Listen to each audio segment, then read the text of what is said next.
Il était d'une fois un couple magnifique nommé Sarah et David. Mariés depuis 5 ans, ils n'avaient toujours pas d'enfants malgré tous leurs efforts. Cette situation leur causait une grande douleur, d'autant plus que leur entourage leur mettait constamment la pression. Pourtant, ils restaient unis et déterminés à surmonter cette épreuve ensemble.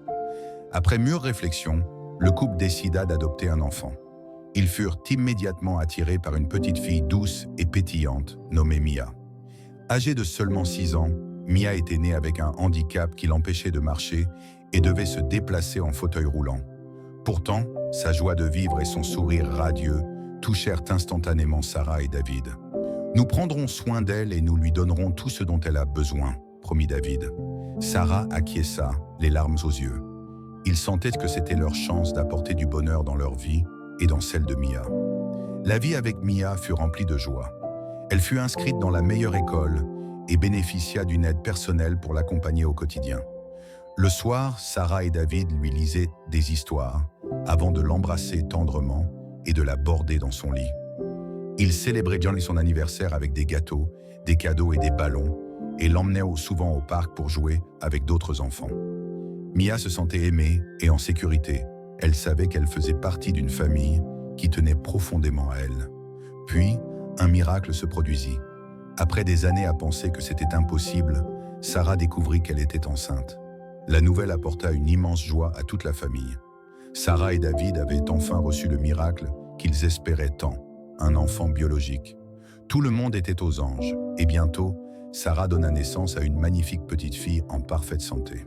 Avec le temps, Mia remarqua des changements. Sarah et David étaient désormais absorbés par les soins de leur nouveau-né et n'avaient plus autant de temps pour elle. Les histoires du soir disparurent, tout comme leur sortie en famille.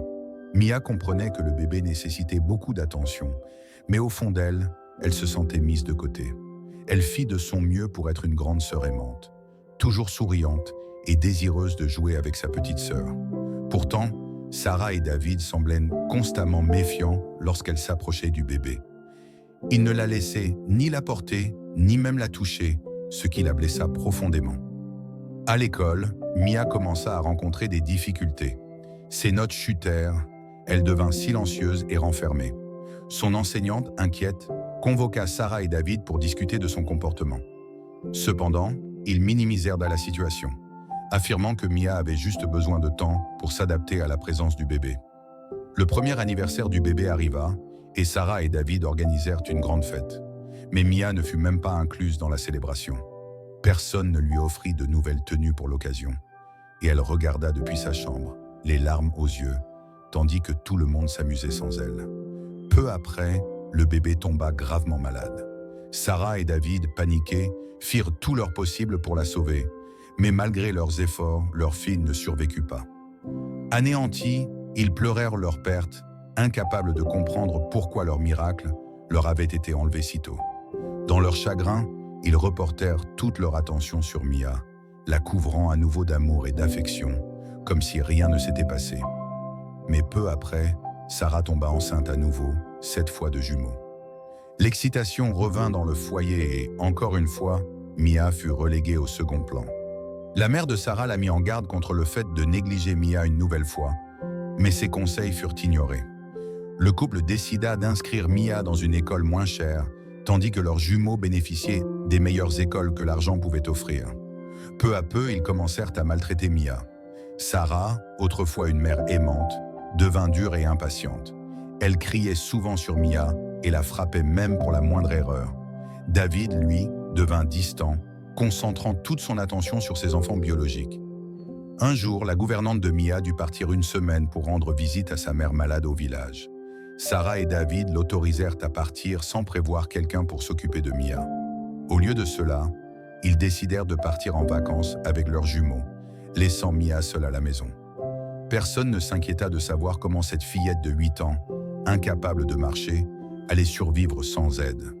Heureusement, la gouvernante avait laissé quelques bouteilles d'eau et des biscuits pour elle avant de partir.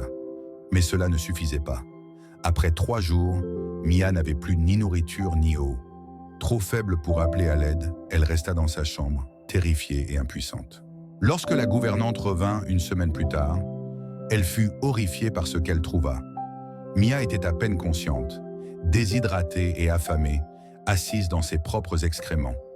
Elle la transporta immédiatement à l'hôpital, où les médecins se battirent pour lui sauver la vie.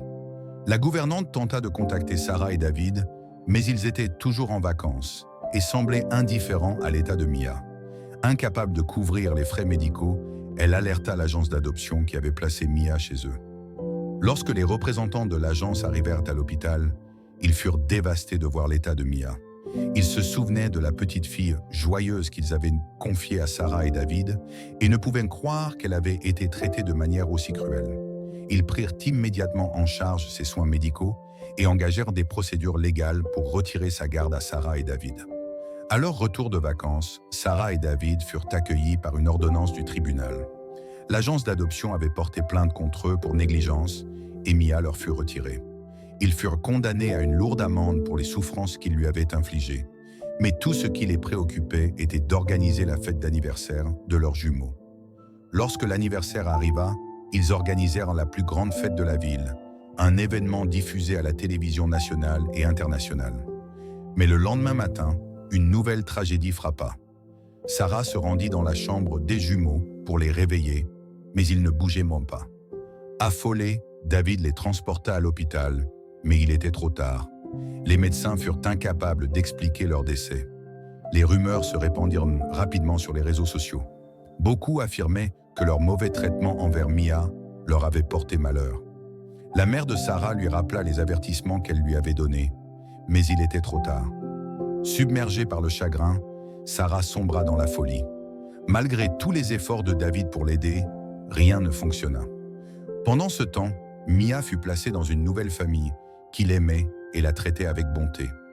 Grâce à une thérapie, elle commença lentement à guérir des cicatrices émotionnelles laissées par Sarah et David. Quant à eux, ils se retrouvèrent seuls et pleins de regrets.